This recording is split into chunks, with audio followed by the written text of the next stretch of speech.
Good day, everyone. I am Matt Harrison, and you are listening to the Geary Cast, the Malaga fan podcast on Sport Direct Radio and as part of the Sports Social Podcast Network. Malaga wrapped up the regular season with a 2-1 win over Castilla at the Estadio Alfredo de Stefano this past Saturday, courtesy of 2 goals from David Ferrero. Not the most convincing performance, but an important win that saw Malaga leapfrog Ibiza into 3rd place, meaning that the second leg of our upcoming playoff semi-finals will be played at La Rosaleda. And those upcoming playoff semi-finals will be against Celta Fortuna, or Celta Vigo B, if you're not used to the Fortuna name. But speaking of Fortuna, here are people I am very fortunate sort of worked to be joined by tonight. They are my Geary Cast co-hosts. So we will go first of all with Nick Bell. How are you, Nick? Good evening, Matt Harrison. Not doing too bad. How are you? I am very good. I've had a lovely time this weekend with Alex Ashmore. Good to be on. And yeah, no, it was a lovely weekend. And well, good to have friend of the pod, Paul Hennahan, up in Madrid as well.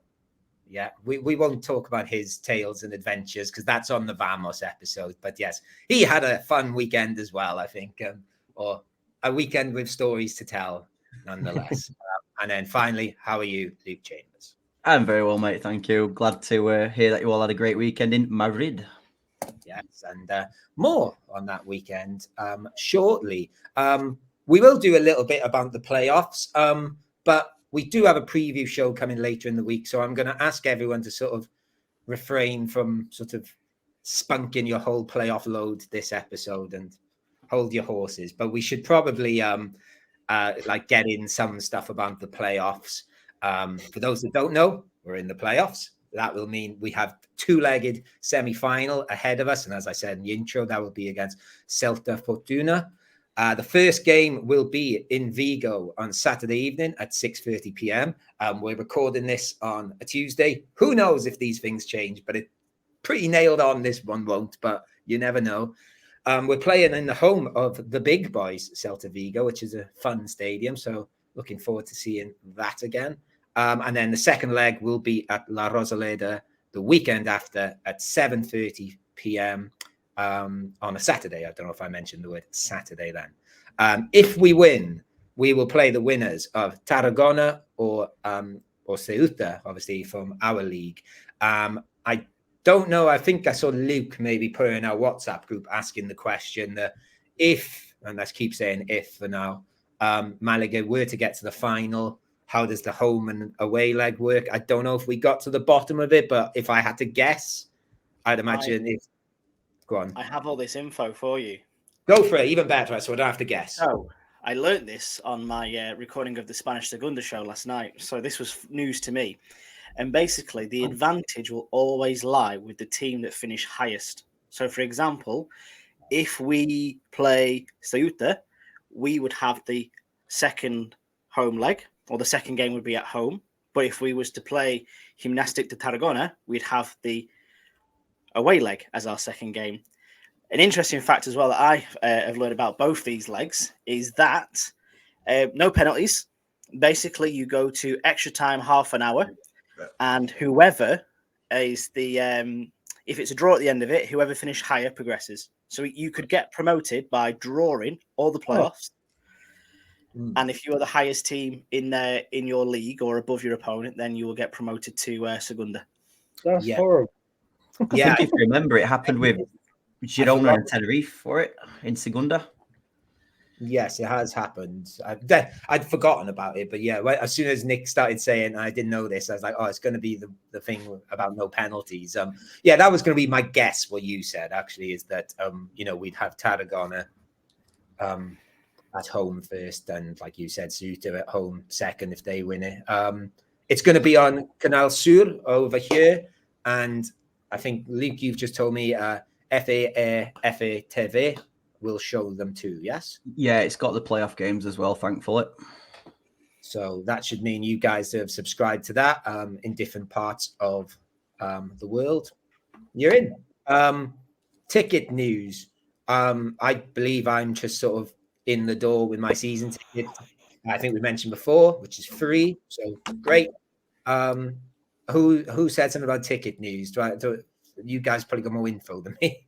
So, as you've been to, well, I'll apply it to everyone. If you have a season ticket and you've been to more than 5 home games this season, you don't have to do anything. You don't have to worry. If you've got a season ticket and you've been to fewer than 5 games, you have until, well, you should have already done this because by the time this goes out, they would have gone on general sale. So you need to have basically said to the club that you're going 3 days before the game. So the game's on Saturday, so you have Thursday and Thursday at 6:30. Is it kickoff 6:30? Yes. Yes. So you have until Thursday 6:30 Spanish time to go on the club website and do it as if you were sharing your season ticket. Go on personal area and then press share and then just put your own email in, and that confirms your attendance. And then obviously by now tickets will be on general sale, so you can get them. And yes, that's about everything, I think, ticket wise. Based on what we're putting my Pena group chat earlier, is if you aren't a season ticket holder, don't worry. It's not like the old Cordoba rush, try to get a ticket thing. There will roughly be about 8,000 tickets, do you think, out to the public? Maybe more. Yeah. I think, like, as long as you're on the ball and when they go on sale, Yeah. I reckon it'll take a few days. I'm sure I'd like to think it'd sell out eventually, but yeah, it will. And other ticket news, perhaps we should mention, we have 1,500 tickets for the game up in Vigo. I think they're already on sale, or is it tomorrow they go on sale? I can't remember. I think they're out of Peñas. I think Peñas have got them now. Is this another of buying it? You have to pick it up at the ticket office if you aren't buying it through a Pena. Yeah, but that I said to Luke earlier, that sort of makes sense, because if you go with the Pena guy picks it up for you, like the president. So if you're a season ticket holder and you're just going of your own accord, where are they going to send the ticket to? You're going to have to go get it, especially if they are only physical tickets, because I found in this league the 90% of places, they are online tickets if you want one. But there have been a couple of times this season where I've had to go get my ticket if I'm not going with a Pena. It's been a bit irritating that. But I am going. I've already paid up my €80, leaving 11:30 Friday night to get to a 6:30 kickoff the next day. You crazy man. Yes, I'm looking forward to. Well, I'm not looking forward to trying to sleep on the bus because I'm not very good at sleeping on the bus. But you will right. Longest away day, Matt? Pardon? Longest away day throughout your European trips, Slovenia, etc. It depends, really. It's there's like for just to go into the match the next day. I suppose so. Yeah, I guess like some of the ones in like Levante was quite far. Yeah, it must be like distance wise just to go to the game. I suppose like when I lived in Slovakia and traveling to Belgrade, that took a lot longer, but that was for like a holiday as well. You are right, Matt. I've just had a look. Tickets go on sale tomorrow until Thursday. So by the time this is out, tickets would have gone on sale. €20. And 700 Peñas and 800 for the rest. And you have to buy them at the ticket office, or you can email ticketing@malagacf.es to do the payment and then pick it up at a later time. Yeah. And we should say as well, I have no idea how ticket sales are going to work for that. Are we going to take the 1,500? But I will say Pena Benamiel, who I'm going with, they pretty much sold out their first bus in, I think it was about 45 minutes to an hour. So it is definitely unbelievable. That is unbelievable again. And especially like as well, obviously the other game that night, the lesser game, Real Madrid are playing in the Champions League final that night. So that might hit a slight bit, but I don't know. I think, our away following's been really good this year, to say the very least. I think they'd still show up if they had to pick one or the other. Anything else we need to say about tickets before we move on to other bits and bobs? I think so. I think we got it covered, haven't we? Anyway, so yeah, the other thing, just perhaps the last thing on the actual perhaps playoff, stuff coming up over the next week. The club have done some sort of initiative telling people to hang your flags outside your flat and send a photo to them. Nick Bell has already jumped on that bandwagon. Yes. Yeah, and I got retweeted by the club as well, so I've put myself in all sorts of trouble now. If you've got a flagpole in your garden, you might as well use it. Yeah. I shall put mine on my balcony. And you were calling me posh earlier. I worked my way up to flagpole territory, Alex Ashmore. You were born in it. Yeah. Anyway, I was to be honest with you guys, before we talked about the Castilla game, I've been in Madrid all weekend. I've not really caught up on the news in general, let alone football news, it seems. But while I was traveling up to Madrid, the Legends game was just getting going. And to be honest with you, I've not really seen much of it at all, apart from stuff that was on like sort of Twitter that evening. So this is like a question and answer bit for me, really. So I know it finished 2-2. I think, did you all watch it? I watched it. Yeah. I watched it.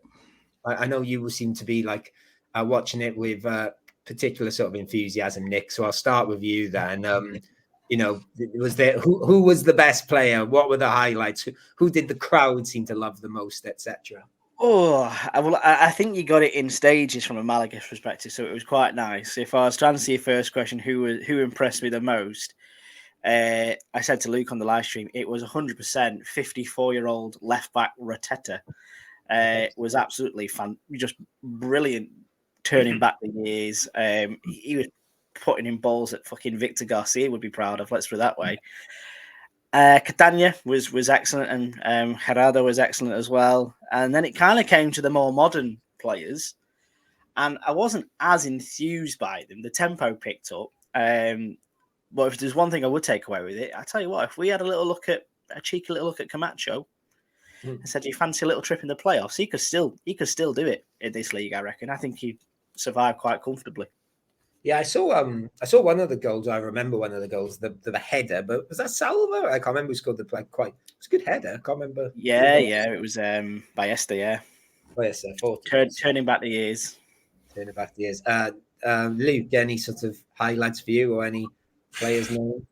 To be honest, the first goal for Malaga Legends, bit of a breakaway, not much pace, but breakaway. Lovely little back heel from who was that, Nick? Can you remember? That was Gerardo. And then the finish were just an absolute little dink over the goalkeeper. Yeah, fantastic. Like Nick says, we both chucked in a biznaga of Rotetta. Rotetta he's enjoyed the Costa del Sol lifestyle, but he's definitely still got a bit with that left wand. He's definitely still got it. How was my boy Chico Flores for the other team? He only came on for like 10, 15 minutes, and that's when Ballesta scored his goal, I believe, if I remember rightly. But again, to be fair, that all Spanish, whatever it was, side was actually really quite good as well, especially to begin with. They had a lot of moves. The first half, quite a mismatch, wasn't it? Yeah, definitely. And, but it was just nice to see some of the names. And I think we're getting to a stage now where, some of these names are going to get forgotten, but people of our age will certainly be fond memories of people like Diego Tristan, for example, who still got it, even though he's 4 times bigger than he was when he was a player. But he still got it. But he had another little tidy finish as well. So, just fun. I think the only thing that I was a bit disappointed with was the crowd. It was a very, very small crowd. Sorry, that was going to be my last question because, like I said, I only saw like stuff the club were posting on social media, and it looked a bit emptier than I expected. I wasn't sure if it was just, I was not seeing the right footage. So I was going to ask you about that. I think the main stand were maybe 65% full, but like regarding Fonda Sword and barely none Fonda North, I don't think there were too many up that way. But one thing what is good to see from these kind of games is still how much the club means to these players. You can see they still speak about the club with like immense pride. Yeah, absolutely. It's definitely. I was having a good time too. I was in in the bar on the train, which was always one of my highlights of trips to Madrid, which is where we're going to go next. As I said, great weekend in Madrid. Thank you to Alex Ashmore for accommodating me from the very room he is recording in right now. We had a lovely time in Lavapiés, and we saw our friend from a couple of months ago, Alex, the Real Sociedad fan that runs the bar. We did. It was good fun. Yes. He remembered us, actually. It was quite nice. We did our usual crawl in Lavapiés, and we're joined by Paul Hanahan. And it was a good weekend, good evening, Friday night. Had some beers because you arrived sort of around 10ish. I think your train was slightly delayed, but very quick to catch up, as you said. I think you 20 minutes late, and then was only 3 minutes late into Madrid, so I don't know what it did. But yeah, it was a lovely weekend, and then I think an enjoyable day out at the football. Yeah, and just quickly, we will go to Malaga very shortly, but a big shout out to the Football Modesto people that pointed me in the direction of going to Villaverde on Sunday morning in the 6th division, and that was really, really, really good fun as well. So I won't spoil too much of that, because I'd say the second half of the Vamos episode I'm going to put out tomorrow, so there'll be a Vamos episode. There is a lot of chat with the lads that run Football Modesto. So for those that don't know, Football Modesto, I suppose, is sort of like non-league football back home, but these guys go all around Madrid watching games, and it was very good fun. Lots of former friends of the podcast, still friends of the podcast, but former guests, people like Alex O'Brien and or Alcocon Alex, if you don't remember him, and Andrew Gillen, who I think was our second ever guest on the podcast when he's a big Depot fan. They go with them. So it was good to see Andrew there as well. But let's go to the Estadio de Alfredo de Stefano. I know that's caused a lot of problems over the past week saying that name. First of all, Alex, sorry to stick with the sort of the trip element. I know you go a lot, but I said to Paul, I actually thought it was quite a cool ground, actually. I thought it'd be like it is a bit training groundy because it's in their sort of sports city, but put in a location where you do feel like you're in the middle of nowhere. And to be fair, the stand me and Paul were in, and your mate Ewan that joined us for his first ever Malaga game, it was a scorcher and there was no shade. So we ended up drinking lots of Radler beers. So there was like that sort of 1% alcohol on sale. And yeah, the other thing I've got to mention, and I mentioned on you guys when you did the live stream, the security checks were mad. I was just laughing going through, which I think meant I had this guy staring at me through most of the game, looking at me quite angry because I was laughing at him as he literally checked my socks. Checked my fucking socks. And poor lady in front of me that had a Boccherones scarf. They took his scarf to see, and they took it for ages because they were like, "Oh, it's Frente Boccherone," and she was like, "No, it's our nickname." She was like a lovely middle-aged lady who was confused why she was being investigated. But this guy walked around reading every scarf, every flag. It was mad. So have a word to your club, Alex, or your other club. Anyway, starting 11. I guess I like you guys did the live stream, so you can tell me what you guys thought when it came out. Luke, when I don't really correct me if there's any other surprises, but I suppose Juanpe and Sangai coming in. Were you happy to see them given a chance from the start of this game? Because obviously it did mean a bit trying to get third, but it wasn't ultra important. Yeah, I agree. If I'm being honest, it was probably the first time this season I wasn't actually asked what 11 they put out. It made sense to give minutes to these kind of players because obviously in the playoffs, you need more than 11. You need a full squad. So, yeah, I mean, Juanpi and Sanghali's been on and off all season, injury prone, etc. So, yeah, we need these guys. So I'm happy enough to see them go in. Yeah. Same with you, Nick. Was that the live stream agreement? No, I thought Pace had fucked it off, to be honest with you. I thought he'd gone, bugger it. Let's just put out the reserves for this game and then see ourselves into the playoffs, which I didn't want to see, to be honest. I think if you could have done that from a position of strength and you'd won the last 10 games and you're going into playoffs with real momentum, then, yeah, bring in some bit part players and give them some minutes. But we've only won the last game against Antequera really sort of convincingly. I would like to have seen David LaRubia. I felt really quite sorry for David LaRubia this week because he played so well. He needed their confidence hit, and then he was put back on the bench again, and it's just not what you need. And I think as well, knowing what I know now, there is a genuine importance to making sure that we won this game. I know we did, but knowing that the higher up you finish, the odds are more in your favour for getting promoted, then why would Pellicer risk that to finish fourth? It confused me. Now you've pointed that out, actually, that I suppose, the one thing we are quite good at doing this season is drawing games, which obviously could prove lethal in the playoffs. Just on those two in particular then, because obviously we've not seen so much of them starting games in recent months. How did you think Juanpe and Sangali did in general? I didn't think they were very good at all. Again, I think they're just two players throughout the course of the season, which you don't really realise are there. You don't really realise they're doing much. I would happily see our standard guys, Danny Lorenzo, etc., coming back into the team for the playoff. So I don't think Sangali disgraced himself though. I thought he was actually quite all right in this game. Juanpe, fucking. I just don't think I don't think they do anything. We're saying that they were all right, but what in terms of what? Just knocking the ball from side to side. I can't say he did anything. Matt, Well, can take the blame for that one, can't you, Matt? Pardon? You can take the blame for that one. The commentator. Yeah, Juanpe, because I said to Paul, I thought in the first 15 minutes, not like he was extraordinary or anything, but I said, Juanpe's had a solid start and he's sort of keeping us tick over. And I said, I think I even said, he's got like a platform to build on here. And I think as I said it, he did some like mad pass and gave the ball away. And then he was just awful from there. So I'll put my hand up for that one.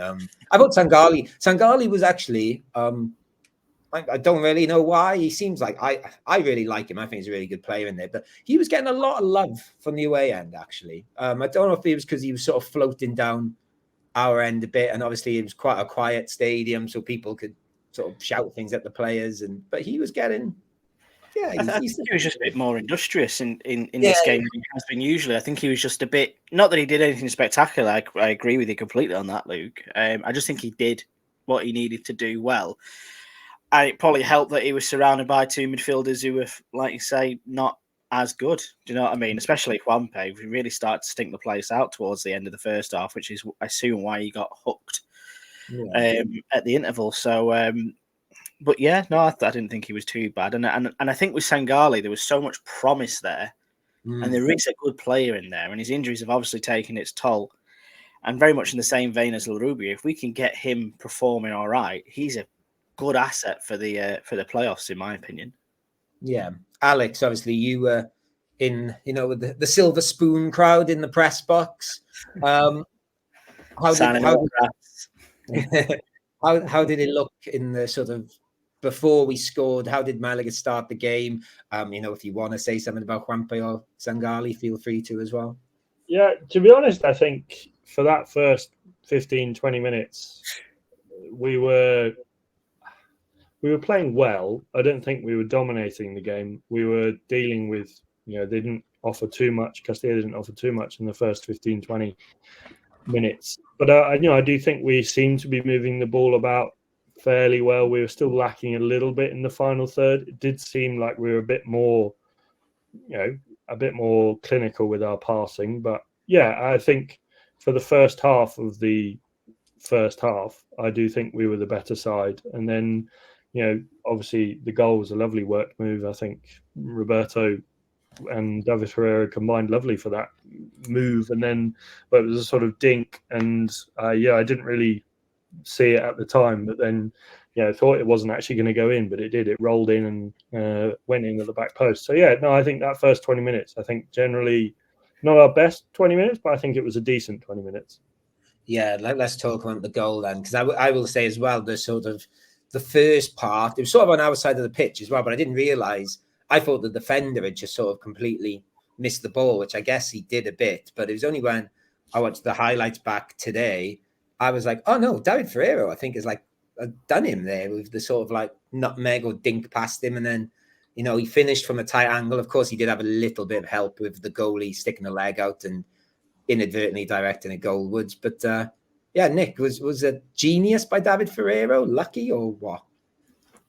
Genius might be a stretch. It was a fortunate finish. I would describe it as. I think he's naturally as a right winger looking for someone to creep in at the back post, and it's found its way in. But we don't complain how they go in as long as they go in. I thought the most impressive part of this was the build-up play between Roberto and David Ferrero. I thought it was great in order to sort of like beat that trap and to get in behind a very youthful back line as well. And when you're 36 years old, it's never easy. It doesn't get any easier. So yeah, and I think it really helped to settle Malaga as well into this game. I thought, as Alex was saying, Castilla were really starting to not hit a rhythm, but they were getting into it a little bit more and becoming a bit more threatening. And this kind of like just took the wind out of them a little bit. Yeah, they're very neat and tidy, weren't they? Luke, anything on the sort of opening exchanges or David Ferrero's goal? It was just nice to see a player getting close to Roberto. And this is the kind of goal what we can be scoring if the player's bouncing off Roberto. Really happy for Ferrero as well. Absolutely fantastic for us at the weekend again. But the goalkeeper cannot be getting beat from there. Yeah. He was too wanting to look good in his matching neon, wasn't he? Great looking kit, though. He irritated me in this game. It's like, come on, you're a Castilla player. Don't go for the matching kit, gloves, and boots. Knobhead. Yeah, well, I'll tell you what. Let's talk about the other goalie who definitely isn't a knobhead. Alex's friend, Ewan, who I said was in the away end with us, he did sort of, obviously he was asking me and Paul about the team and things like that. And then he did say, so who's the best player? And we just went, the goalie, Herrero, which he seemed to be a bit disappointed with. But after we'd gone 1-0 up, Herrero had 2 moments and he was like, oh, yeah, he is good, isn't he? I said, he's more than good. The second save he made was incredible. I thought at the time it was incredible, but again, watching the highlights back today, Juande looks like he scored a certain own goal there, and I don't know who wants to say nice things about Alfonso Herrero. Oh, brilliant! on the live streams, this caused real confusion because I was shouting like, "Fucking what a save! And Nick's just really, really relaxed and chilled out." But this was the time when you were refreshing your stream, Nick, I think. Yeah, I was like that, man. I ain't watching this. I was absolutely waxing lyrical. I mean, obviously, anyone who didn't see it, the Real Madrid boy hit a shot from 18 yards out kind of thing. Huge deflection off Juande. Ferrero was going totally the opposite direction. Somehow adjusts his feet so quick, but then not only to save the ball, palm it away from danger. But I mean, does it even surprise you anymore? Saves like this. Does it surprise you with this guy? I would say of all the saves he's made this year, this is the most cat-like one because he literally does pour it away, doesn't he? In the way he does leap to his side like a sort of scared cat. It's not only does he make the brilliant save, then has the awareness to then just jump on it because I think Alvaro, the Real Madrid striker, was sort of closing in for a rebound. Yeah, to have that quick change of direction, he's brilliant. Yeah, and he did again. I said saves. There was a bit more basic save before this, but he did have to make another save before this.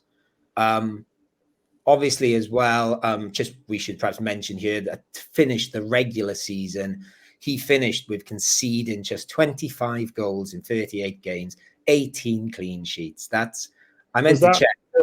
Officially the best defense in the league? No. Yes. Well, in ours, yes. Sorry. In Grupo Dos, yes. Yeah. We're on about this on the live the other day. In Grupo Uno, Tarragona's only conceded 24 goals, I believe it is, or something. The defensive seems a lot tighter, or the attacking seems worse in Grupo Uno. Yeah. We went for Genaro. Yeah. I know, which I guess that leads us in nicely, Alex. I'll say, I kept saying earlier, I didn't see the Ferrero touch properly live, and that was really good. The Herrero save I saw live, and it looked even better on TV. I didn't even see this goal, the Castilla goal, because I thought we'd cleared it. So I took that opportunity to just about to check something on my phone, and I heard Paul next to me go, "Oh shit!" And I was like, "What happened?" And then he said, "I think he said Gennaro." I was like, "Oh, okay." Yes, calamitous error. Gennaro, I don't know. You guys can probably explain it better than me since you watch it on TV a bit more. I've only seen it once. I think. What did he do? I think it was the thing that made me laugh is because I was in the stadium, but Nick can see me because I'm backstage. I think he saw me just slump in my chair and go like, "Oh." But yeah, I think that kind of explains it really. I got a message off Ewan at half time being like, "What on earth was that player doing for their goal?" You know, like no need to kick it there. Don't know. He could have just left it and nothing would have happened. It's not even Sunday League, or it wasn't even Sunday League really. How we tried to clear it. Yeah, I mean, Gennardo's done some strange things at this club during his time, but this is up well up there. Maybe his leg was twitching from not karate kicking someone, so he just had to do something. He was like, It was a great pass as well. Like literally looped perfect over. He put it on a plate for him. Yeah. I think Avaro couldn't believe his luck. He was like, yeah. A, it's on my head, and B, how the fuck am I still onside here, 1 yard from the touchline? It was, really, really amateur stuff, like Luke said. And it, opened us up a bit as well. It kind of showed our frailties, and I think, up until half time, Castilla smelled blood. Yeah, they were really good. Like that sort of once they went to 1-1, they did have the sort of youthful swagger about them. But we did make those changes at half time. I think that's when Juanpe came off, wasn't it? And forgive me, and Dione came on, and Danny Lorenzo, I can't remember who was the other one that came on. No, just a double, wasn't it? it was Dione. Manu Molina, Dione came on. Of course, it's Manu Molina, who I know. Manu Molina, we've sort of not criticised too heavily in recent weeks, but said he's not been the same. I thought he was really good in this game. Back to something like his best. Was that the opinion on the live stream? Yeah, I think he really made a difference in the second half. Him and Danny Lorenzo with Sangali too. It just looked like a more confident midfield, if we're being honest with you, and especially up against the likes of Nico Paz, for example. They really diminished his influence in the second half. Not going as far to say the man marked him out of the game, but he really couldn't really get into his stride. Yeah, shall we perhaps ask the question here, and then maybe I'll ask Luke and Nick first, and then because you've got a closer view of it all, Alex, from your Real Madrid, with your Real Madrid hat on. But was there any signs of potential Real Madrid stars of the future here? Because the only one that really sort of maybe go, oh wow, he is really good, was Nico Paz, which I think we expected. But yeah, he was very neat and tidy, and a bit like getting stuck in as well. He was like really not afraid of our team. I don't know if you guys picked up on anyone else. The only one that I've put any mark down to is the fullback, Tobias. I thought he was quite direct going forward, but I don't think there's too much to come from this Castilla team regarding Madrid in the future.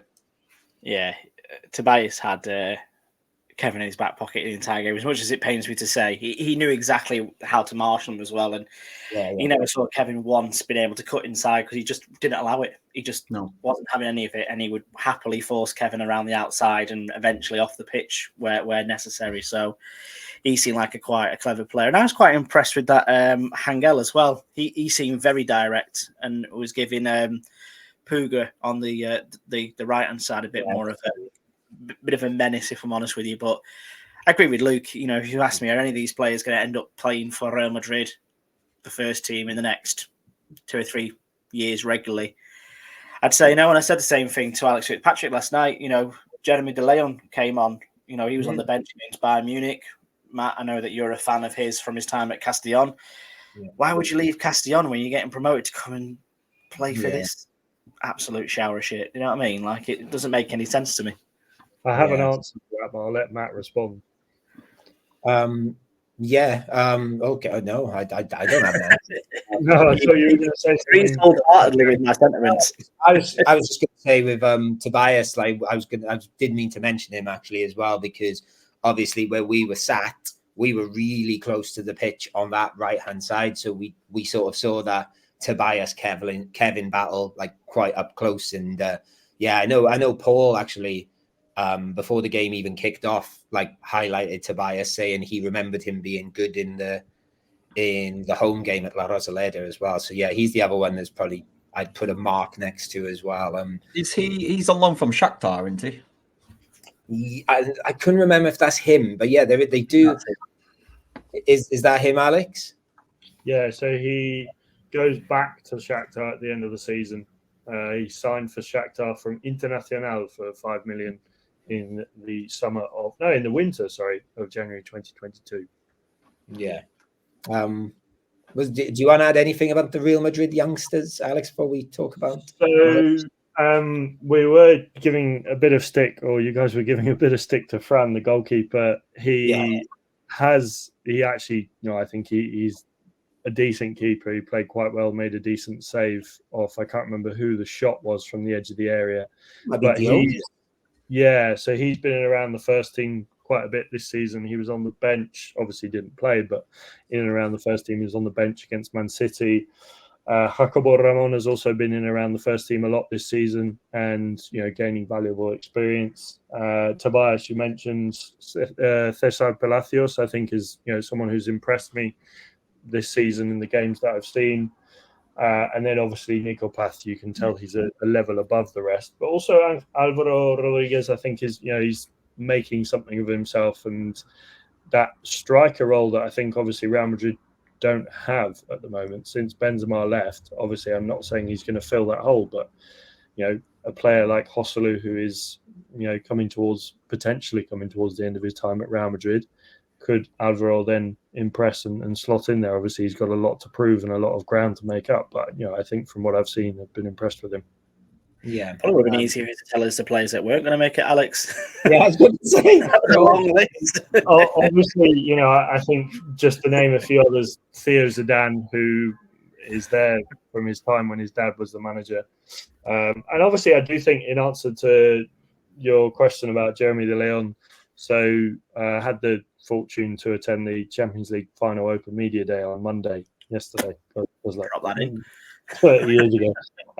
And Jeremy De Leon was training with the first team and does regularly train with the first team. So, and he's been in around the squad for quite a few of the games. So, I don't blame him for leaving Castellón and joining Real Madrid, because he's not just playing for Castilla, he's in and around that first team and training with the big boys, as you would say. Thank you for listening to Real Madrid TV with Alex Ashmore. Yeah, it's just we've sort of stuck the boot in on him a little bit here, Kevin. But you said like he was stopped from cutting inside. I think the one time he did have a bit of, I think he did get a shot off, but the one time he did have a bit of success cutting inside, he rolled the ball to Dioni, who rolled the ball to David Ferreiro, who got the vital second goal. Another great celebration from David Ferreiro, actually. There was a nice leap into the air, fist pump, a classic of the genre, but and the finish was really nice as well. Anything to add on Ferreiro's second goal? Won us the game. It's a nice just move, great. nice pass. Yeah, just a good play again. Great play and a confident finish. Yeah, makes you think, where's that been for the rest of the season? And perhaps talking of good finishes, and while we've just to get in a bit of a bit of love for Kevin, Luke did make me watch a David Picon video before we press record of Kevin. I don't know what do you call that? Like, because it's not a slam dunk. What do you call it when facing half court shot? A half court shot. He's done it from half court. Backwards half court shot. Yeah. Half court shot. So he was playing basketball. So I bet he's good at basketball. I bet he's sort of a bit more. He's better than football. Hey, I set that up. You walked into that one. Matt, you said Luke made you watch the video though. Was it? Yeah, false? come on. Yeah. I even went off screen to watch it just in case I enjoyed it. Yeah, it was more, have you guys seen the video? I didn't have a gun to his head. And I did literally go find it straight away. Yeah, so it's a lovely shot. So Kevin from the halfway line in Vigo on the weekend. That's what we're saying here. Again, guys, like I think we've perhaps covered some of the other points. Like obviously the game finished 2-1. I can't really think of there being too much trouble at the end. Actually, I did panic for a moment that I was going to see a goalkeeper score again, because their goalie hit a volley at the end. And I know it went quite far over in the end, but he didn't half hit it. If that had been a bit lower, that was flying in, I think. But yeah, I don't know any sort of general comments about the performance that I've just put on. It's a very meh performance with a couple of moments of quality, but like, you know, they were really brief moments of quality. I don't know if anyone's got anything to add to that. I thought we were quite decent. I thought it was just, for a change, just comfortable, just quite relaxed. They knocked the ball around well. They didn't create too much, but it's good prep leader. Like Nick said earlier, a winning mentality leading into playoffs is very, very important. I think I was very much like the players. We had like our endless sort of trips back to the bar with the Radlers and in the sun, and you know, the stadium was a bit quieter than some of the stadiums we've been to this year. Yeah, it was quite nice actually. But maybe that laid back performance in the stands was reflected on the pitch as well. It's just shit to play B teams. I know I hark this up all the time, but really, it's arduous. I was going to say though, you say it's arduous, Nick. In our 6 games against B teams, we've won 5 and drawn 1. And you beat me to it. You beat me to it. Sorry. You know, looking ahead to what's to come on the weekend, I'm not going to say anything more than that. So I think we should talk about B teams after the next 2 games in more depth. To be fair though, like I know what you mean. It's not fun to play B teams, and it hardly gets you inspired when you see it. But actually, more I think about it, the games have been quite arduous as well. Actually, apart from that, the Granada game at home, Granada's B team at home, none of them have been plain sailing. Obviously, we had the late goal in the first home game against Atleti B. Real Madrid drew 0-0 with us. Obviously, even the game at Granada was not easy in the end. So, but it's like you say, we can talk about B teams all night long and what we think, and I totally agree with Nick. I don't understand it, but now when you're at the nitty gritty areas, like if Celta Vigo B knock Malaga out, it could be catastrophic for many clubs. Whereas it don't really mean anything to these B teams, does it? Well, I don't know. We've seen the videos of them celebrating, haven't we? This weekend, there's a few movers in there on the dance floor. Yeah, but it's just it's even shit that we're doing this playoff against them, and then the fact there's another B team in the other playoff, and I went into depth with this on the Segunda podcast as well. But it's just it feels fucking pointless. And the fact they're bringing in 2 lads as well who've been playing in the first team for the last part of it, and I won't ruin that bit with the names, but save it for the preview show. But the fact they can do that's just bollocks. Do you know what I mean? Like, can we go out and sign 2 players then? If is that going to make it fair? You know, just say end of season now, right? What's fucking? Oh, can we get Jesus de Miguel on loan, please, from Castellon? Jeremy De Leon, do you fancy it? You know, it's just it chips. I really hope we fucking destroy him. That's the other side of it. I want to ruin some kids' careers with this playoff game. I want to fucking see I assume we can still make free transfers, you know, and we've mentioned had a few legends in town this past week. Maybe we do the opposite. We go away from youth and get in some of the lads. Van Nistelrooy, Camacho. Is that you? Anyway, I'd love to see fucking Rotetta 2 foot some little dick from Celtic. Fucking brilliant. Let's go into our Chumbo and Biznaga to wrap things up then.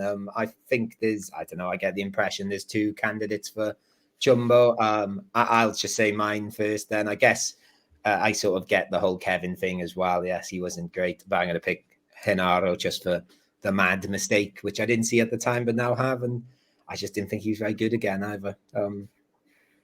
Nick, who have you gone with Chumbo? It was a coin toss between Juanpe and Genaro for me, but just the fact that spectacular showcase of amateur football from Genaro, he pips it, unfortunately. But again, you know, if I was to ever see Juanpe in a Malaga shirt again, I'd be surprised. I think his time at the Costa del Sol is very much over. Okay. Luke, anyone different? I think one of 3 it could have been for me. Like you say, Genaro, I thought I'd come away from him purely because of the assist, but I've gone with Juanpe. I just don't think he does anything for us, if I'm being honest. Very boring, lethargic player. Yeah. The other thing with Juanpe is that I think it's not even a fact that he's not got the skill or the quality to be a good footballer. I think he's taken offence to the lack of his use this season and he's half-arsing it. Because you can see, as you said there, Matt, there are moments in him where you look at it and you go, well, he's actually quite a tidy footballer. But then you watch his attitude, and when you watch football as regular as we all do, you can tell when a player's got a bad attitude. And I generally think that's the issue with Juanpe. I think he thinks he should have been a starter every week. Isn't Juanpe one of the players who we've got contracted as well, who we signed? Did he not sign like a 2 or 3 year deal or something? I think he might be on a 2-year, maybe. There's a lot. He was hyped quite a lot. They were all, to an extent, they were all hyped. But and I was excited as well because obviously probably my first Malaga love was Juanpe, and I thought, but they're very, very different players. You could argue both frustrating. Alex, the view from the press box. Who's your jumbo? Oh, I'm going to give it to Henaro just for that calamitous mistake and general round performance that was left me wanting a lot more. And the same with Juanpe, to be honest. Both of them were poor, but Henaro just for the cherry on the top of a very mediocre showing. Okay, and then to Biznaga, which I'm gonna guess is quite easy, but I'll just say mine first again. Obviously we mentioned Herrera's saves, and I think there was another sort of half one-on-one he stopped as well. So there were a few more saves. I thought Twande was particularly good, actually. I don't think we've said his name. I thought he was good, and I've written down a bit of a little shout out to Sangali, who I thought was quite good, especially as the game went on. But it's David Ferreiro, isn't it? I don't think we need to talk about why. Nick, anyone different? No, all the ones you mentioned there, honourable mentions to Herrero, Sangali. I thought the partnership of Juande and Monte looked strong in this game, and especially on the back of the Antequera game as well. It's good to see that we're getting a bit of solidity back there after weeks of uncertainty. But you can't not give it to David Ferreiro. And I think even looking at some of the match ratings afterwards, he was very much 9s. I think even someone B Soccer gave him a 10 as well. So, very much deserving the Biznaga this week. What about you, Luke? Yeah, just doubling on what Nick said. I thought defensively we were very solid. You can't not give it to David Ferreira, though. Fantastic. He plays with the energy and feet of a 25-year-old, and he's got the head of a senior footballer, and he's going to be absolutely vital in these playoffs for us. But what a player. Yes. And finally, Alex Ashmore. Anyone different? Well, no, I think an all-round brilliant performance from Alfonso Herrera, but the fact that we've already given him 30 out of 38 is now just what it feels like that anyway. I'm going to give it to Ferrero because, he, like Luke said, he's got the legs, he's got the experience. He's really that, you talk about that classic cliche of he's the missing piece of the jigsaw that we were looking for. And he's been brilliant for us, and hopefully he can do more of it in the playoffs. So David Ferreiro is my Biznaga. Yeah, I guess the only sad thing for me is, as you might be aware, it was my birthday a few days ago, and I am now the same age. When I was at the game, I'm now the same age as David Ferreiro. I'm thinking, there's me in the stand with the Rattlers, and there's him banging in goals against Real Madrid's team. Never mind. Anyway, I think that is it for this week's review show. I guess we've got a couple of plugs here because obviously, Nick, you've mentioned already, you've done the Spanish Segunda show, and that's going to be out probably tomorrow or certainly this week. So do you want to maybe just say what you did on that? Well, basically, the Segunda podcast, obviously they're winding up their season now. I think they've got, is it one game left? Yeah. Or it's all done. But they obviously always look towards what teams are coming down and what are going up. So they wanted to do a bit of a preview from Primera. So we all got in touch and said, well, let's do something. Obviously, I can give you a Malaga perspective, which I do, but also just from a general Primera perspective, because there hasn't been too many people that can document their experiences down at this level. So, I kind of gave it the full truth. I think I've given my predictions who I think will go up and who won't go up. Thoughts on B teams, and And also just on Premier in general, like I've said many times, I think it would be a nightmare if we didn't go up, but if we stayed down, I wouldn't be against it. Yeah, Vamos la Primera. Yeah, I need to put together the Vamos episode, which will feature the likes of Alex Ashmore, will feature us getting drunk at a 6th division game. Alex wasn't there for that bit, but that was really good fun. And yeah, I can't remember a lot of the stuff we recorded, Alex. So, it'll be a bit of a surprise for me. I'm giving it a shout out to myself to listen to it as well. Try and listen to it. And yeah, we'll have the preview show later in the week. And then I don't know, you guys going to do a live stream? Obviously, you got a few days to sort that, but yeah, I think live stream for the away leg. I don't know if Luke, you're going to do the live stream for the home leg. That we're the only one not coming. I'm away wiping my tears. All by myself. with my wife.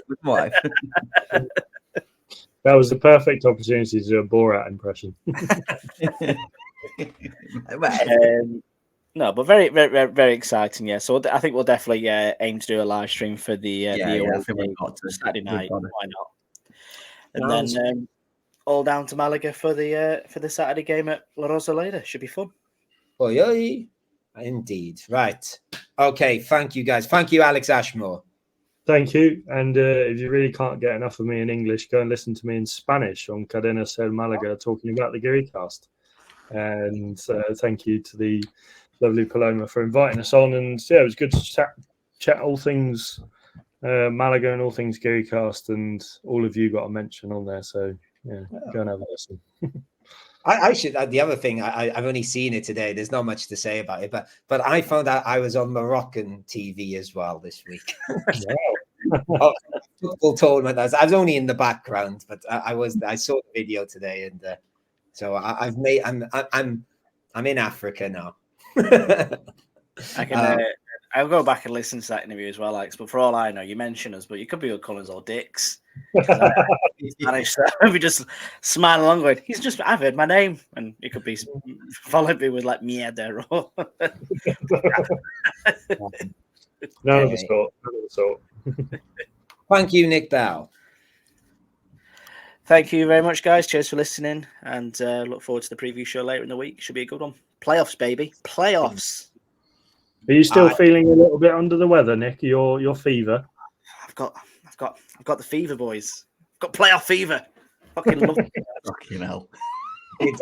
Automatic promotion is for wimps. Playoffs all the way. There you go. But more of this excitement to come on later in the week with the preview show. And finally, thank you, Luke Chambers. Thank you very much, mate. I've got no Spanish podcasts, no other podcasts. I've done a bit of gardening. But yeah, Vamos Malaga. Enjoy your weekend, guys. I reckon a Yorkshire gardening podcast needs to be done. Ooh. Call it something like gardening. And Flower came out and come check garden with Luke Chambers. So I grew a flower and then I had a Petetlis and that was my day.